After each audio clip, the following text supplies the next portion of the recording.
Hello everyone and welcome back to Super Mario Odyssey.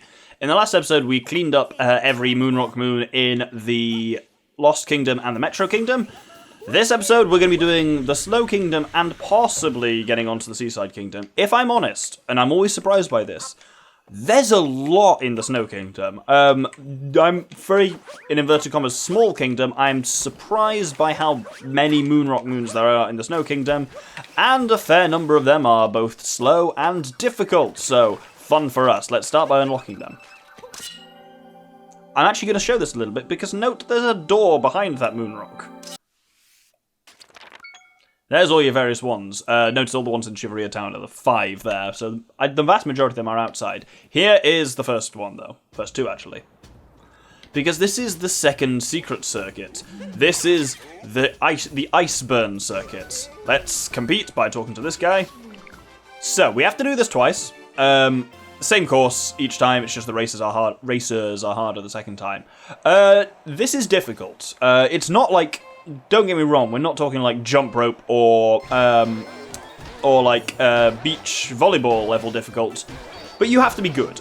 You have to, and I'm not great. There's a fine art to exactly when you bounce, and I'm not brilliant at it. You have to basically be constantly both on the right kind of bounding thing and making sure you hit everything at the right angles that everything sends you where you're supposed to go. As you can see, it's a long course. You can build up a lot of speed there with some clever jumps, which again I didn't do. I know exactly how to do this, I just can't do it is the problem.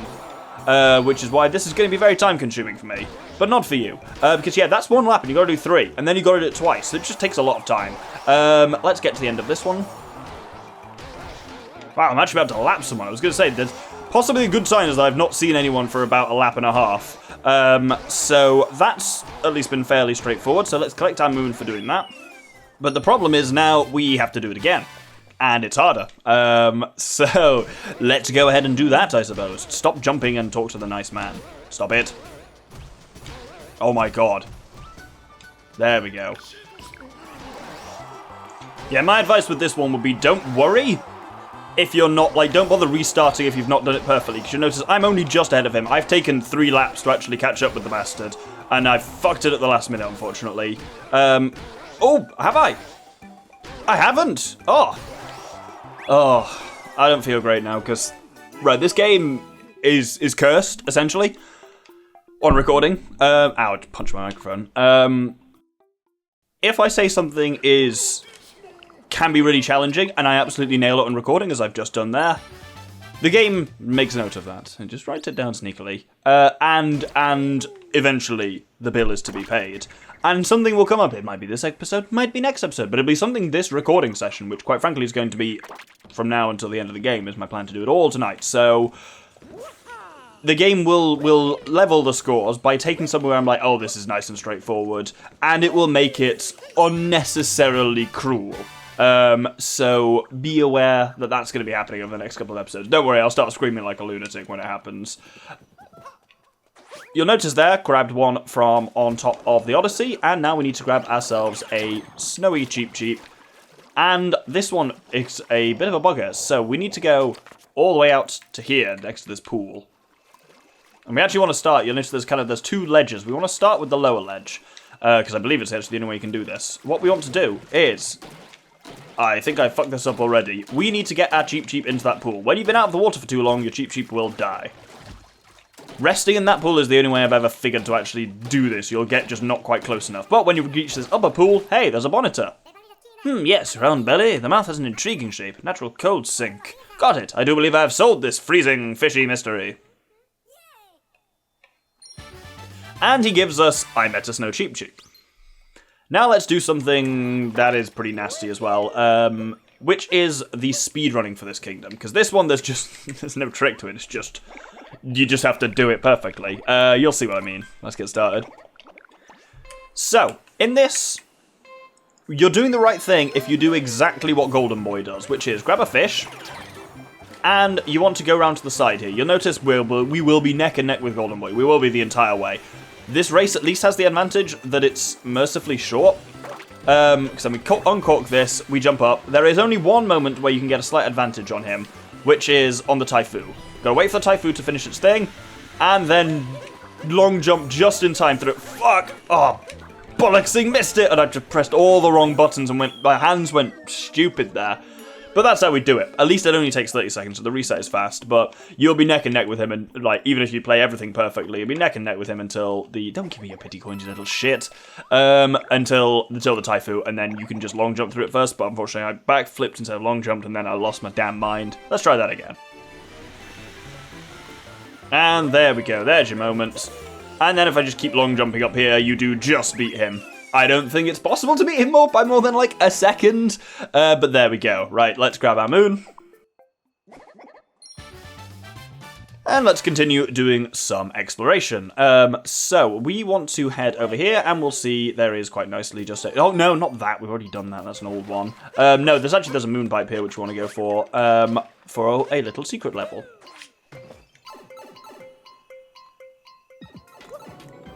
Now, this is an interesting bit of just, like, a series of capless challenges, because you throw Cappy, and you'll start these vine things that we haven't really seen since the Wooded Kingdom. Nor were they particularly in the Moonrock versions of the Wooded Kingdom. But it just means you have to do a bit of Cappy stuff, but it's an interesting take on the old, on the kind of concept of the capless challenge. And just gives you a bit of a... I suppose, in some ways, and I talked about this at the time, the capless challenges are kind of a similar, but I think less brutal implementation of the floodless bonus levels from Mario Sunshine, in that they are much shorter than the actual, than the floodless bonus levels. They're much less frequent, and I don't think Cappy is quite as necessary as Flood was. Like, Flood is 90% of how you, like, navigate around Mario Sunshine, whereas Cappy... I mean, I use them for some fun movement and stuff like that, but you can get through the game fine. Oh, bloody hell. You can get through the game fine without using, like, a lot of the flips and stuff that Cappy provides you. So, Cappy-less things aren't the punishment that the Floodless levels were. Hello? Okay. Well, I guess I just took that to the mouth. I was trying to think if there was a way to dodge him. I suppose I probably should have jumped from one vine to the other. Didn't though, did I? Let's grab this and head back outside. So here we just have this little kind of cove, I guess, here. If we ground pound into the bottom of it, there's just a moon in it. Nice and straightforward. Next, over here in this little cave hole is trace walking. All the trace walkings now have a second level, and this is probably the hardest of them because of stupid ice physics. So let's try this. So I want to try and do this, and then... The trick is just knowing where to stop here, and it's just before this kind of lighter patch there, and then we connect back that way. I think that was pretty good.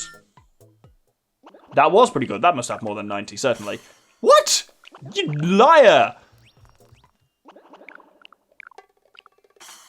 How is that better? That one was much worse than the first. Oh, well. Either way, he'll give us the moon, and that's all that really matters, I suppose. Let's head back outside. And from here, there is a P-switch underwater here.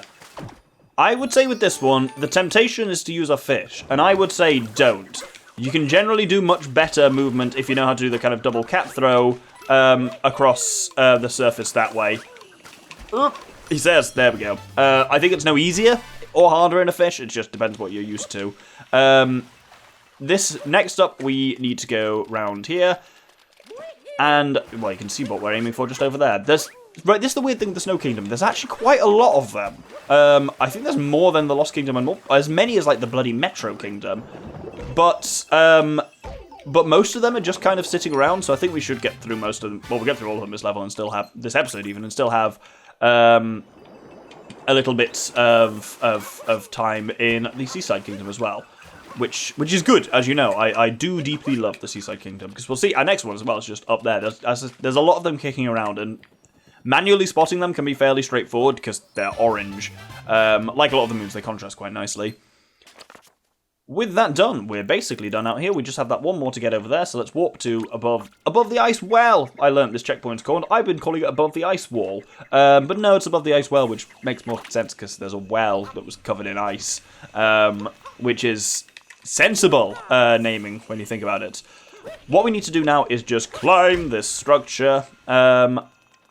I always like that you can kind of see through the ice, but it does distort a little bit. It's a nice little touch. Oh, you burned. Oh. Well, that was utterly disgusting. That scared me so much that a nasty burp came out of me. Next, we have 5 that are in Shiveria Town. And if you remember the 4 barriers from Shiveria Town from when we were first here doing story moons, there's 1 in each of those rooms. So we'll start by going to the room on the kind of the far left, which is the Gusty barrier, I believe it was called. Now, our goal is here, where these guys are passing this block back and forth, is there's a moon right in the middle there. So just crouch, and then once he blows you, whoop, there we go. Well, that kind of, nope, didn't work. Oh, cool, apparently that was enough. And that gets you Icy Jump challenge. Let's now head back outside, which we pretty much have to do manually. Warping and then going back into Shiveria Town is just too slow. So next one is the Icy Mountain. So we need to go up to where we fought Rango. And up here, the old lump is moving around, and we just have to ground pound on it, and there we go. Squirming Under the Ice, brilliant. I was worrying whether that one was going to be the one in which the game fucks me. So I was about to say this is a nice easy one, and I was prepared to spend like a minute chasing after the fucker. But no, still haven't had that karma repaid yet. Up next is this one here, the kind of ice crevasse. And the hollow crevasse, even it was called. We want to ignore all of these dudes, and there's just over here in the corner is a glowing spot, which we can pound. Brilliant. Next, we need to head to the final area and stack ourselves a load of Goombas. And if you've stacked every Goomba in the levels so far, by the time we get here, we should have 10. And there's a Goombometer, which requires 10 Gooms here now. And indeed, you'd need that many height-wise to be able to get our moon. Wonderful. Final one that's down here in Shiveria Town is if we head down to the race course. Wow, there's actually also a dark art to get while we're down here. Now that symbol should seem familiar if we bring up our dark arts. There it is. So let's head up to atop this seal. That's quite good actually, because it's a seal, isn't it? It's a symbol, but also our seal. Piss!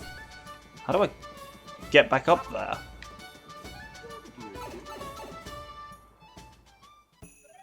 Oh, bollocks. Don't take me all the way. Okay, right, let's try that again. Oop, there we go, right. And if we just ground pound straight on the top of this, there is our dark art. One final one to get here. We need to head up to the room in which we first found the cowardly racer that we possessed cowering, which is through here. And we have a load of these boxes here. This one in the corner here, we just smash all these crates. The one that's right to the top of the stack is glowing, which means Power Moon. Wonderful. Forgotten in the holding room. With that, I believe we are done here. Yep, 55 out of 55. Let's go and juice up. And now it is time to head over to my favourite, the Seaside Kingdom. I'll grab you at the Moon Rock. A lot of them distributed all over this place, so that'll be some good exploration. We'll start, by the way, I bought the Knight's outfit, so there we go. We want to start by just bouncing on this Parasol here, and that gets us straight to one, he says, utterly failing to get it. There we go.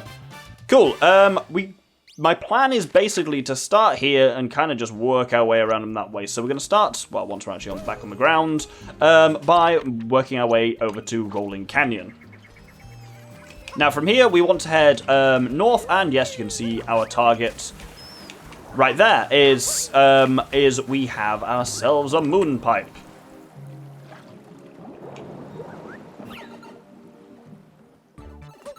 Now this is a cool little thing, poking and rolling.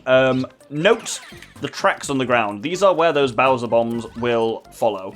We're going to start off by doing the trick shot, which is we wait about here, and then whoop. Nope, missed it up.